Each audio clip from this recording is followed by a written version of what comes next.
Alright, so what do you do if your closet falls apart? What you could do is try to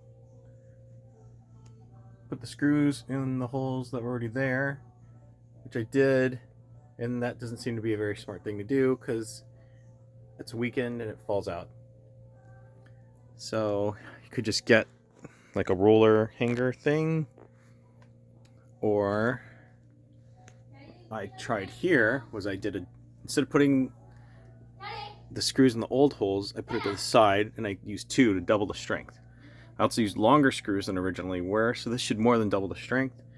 And I'll try to fix it up. I'm gonna hang up everything else. So what I tried putting screws in there. It's like, well, that's where they belong. And then I tried hanging up all my clothes and it fell again. So instead, we're gonna try this way, a little off center, but I get to strengthen it twice as much.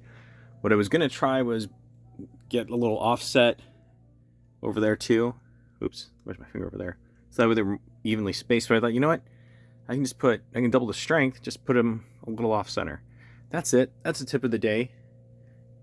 Have a nice day.